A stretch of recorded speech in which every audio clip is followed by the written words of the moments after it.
I'm a nerd. I'm not a geek. I am a nerd.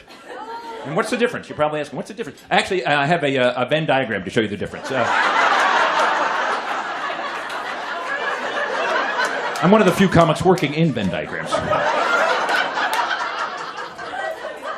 It takes three things to be a nerd. You have to be smart, socially awkward, and obsessed. All three of those things, and you are, in fact, a nerd.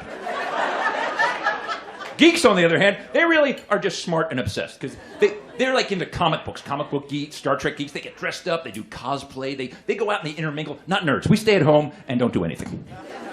We text and email. That's about it. Now, if you're smart and socially awkward, you're a dork.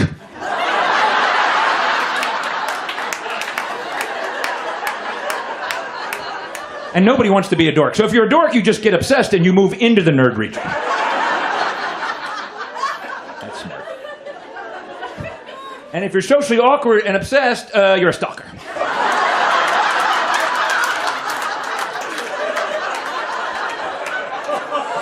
What's amazing is how close those four things are, really. It's a short walk between these.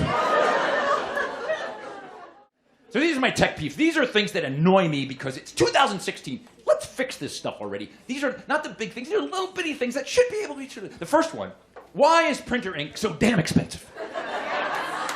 It is the most expensive liquid on the planet. Standard black ink is 70 cents per milliliter. You know what that is in dollars per gallon? $16,218 per gallon.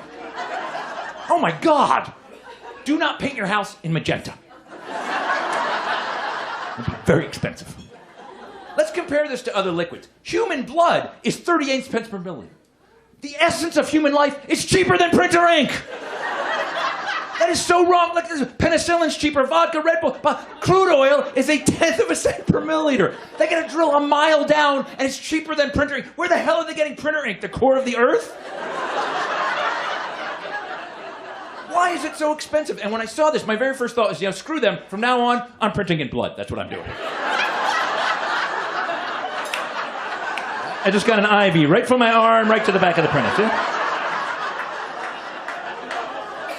I'm a little bit woozy, but I am saving a crap load of money. I have 3 cartridges, A, B, and O. And with O, you can print anything. It's amazing. That's a hard joke right there. Thank you for getting it. Why is it every time I go to plug in a USB device, it's upside down? Isn't that amazing? Every time it's upside down. 50% of the time, it should be right side up, and it never is. And sometimes I stop myself. I'm like, wait, it's going to be upside down. I turn it, still upside down. I had it, and I turned it. I can't believe I had it for once. I studied it.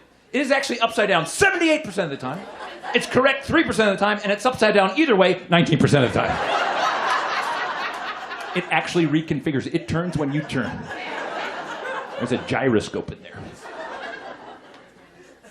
This is very much an information age phenomenon. My sister wants to be a computer security expert. This is the hot job, man. Everyone wants to be because security is so important. Well, there's 2 career paths my sister can take. Right now, path 1, she's a forensic analyst. Someday she hopes to be a forensic lab director, and then a chief security official, and then a highly paid security consultant. She'd make like millions of dollars. She figures that'll take about 20 years. That's path 1. Then there's path 2 she's considering. Over path 2. There's a hacker, criminal, convict, highly paid security consultant. That'll take you about 2 years.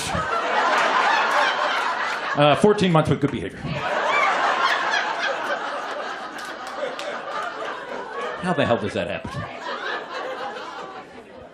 Life has got so different. We don't realize how fast life has changed sometimes. I found this survey in USA Today. They asked people, what's the first thing you do when you get out of bed in the morning? That was this year. 34% of people said read email, 23% check weather, 20% post to social media, 17% read news, 6% check markets. If you asked the same question in 1986, 30 years ago, what's the first thing you do when you get out of bed in the morning? 97% of people would say, I pee.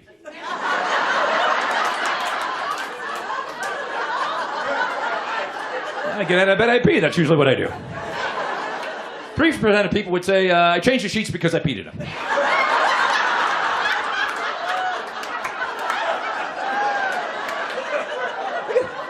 How different of a world. Look at this generation, not even stopping to pee anymore. I got stuff to do. I don't have time to pee. I gotta go. go fast. I'm out of time here. I don't like Facebook. And here's what Facebook, I hate it. And I proved to myself why I don't like it. So what is Facebook when you think about it? It's friends plus updates plus ads. That's all it is. Now, as you update more and more about crap, none of us wants to hear it. Going for a walk. It's a beautiful day. Too much cinnamon on my latte. Sad face.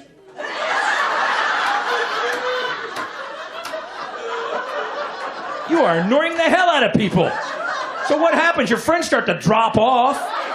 They're annoyed by you. You have no real friends, which means you have meaningless updates, which means eventually Facebook is ads. That's all it is, ads. Now, when you buy an ad, what is it? You pay a certain amount of money, it runs for a certain amount of time. Therefore, Facebook is time times money. Now, we all know time is money. Therefore, Facebook is money times money, or in fact, money squared. Now, since money is the root of all evil, therefore money squared is evil, therefore Facebook is evil.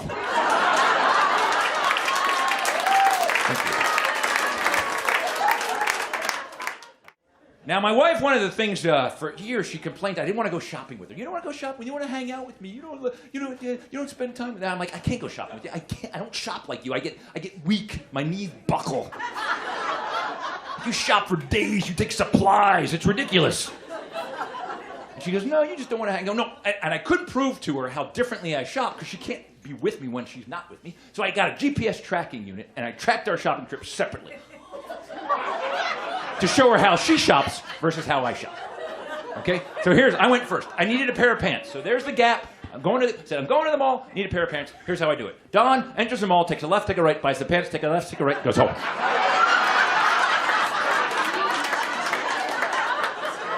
It takes me 6 minutes and costs me $33. That's it. I am done shopping for 2016. I got the pants, I'm good. Here's my wife, same thing. This is Laura. Laura says, I need to buy a pair of pants. I'm going to the mall. Here's how Laura does it. Laura walks in the mall. There she is.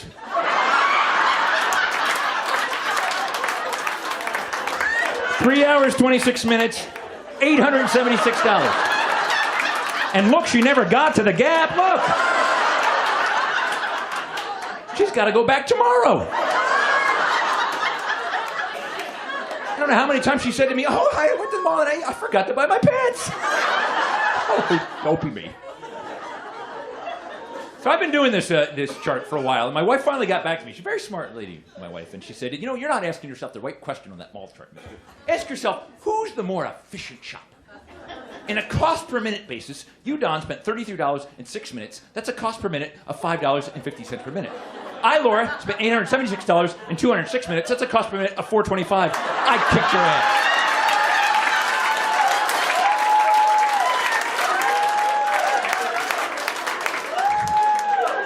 I'm like, honey, you are so hot right now. You did math just for me. Oh, you're turning me on. She doesn't do math for just anybody. And now that we've reached 20 years, I've realized the key to a long marriage is summed up in this chart. Two things need to line up. Your spouse's looks and your vision need to decay at exactly the same rate. That is a beautiful thing right there. Because you will always look the same to each other. You can totally be honest. I'm like, honey, you're as beautiful as the day I met you. Oh, I'm sorry, you're over there. You're as beautiful as the day I met you.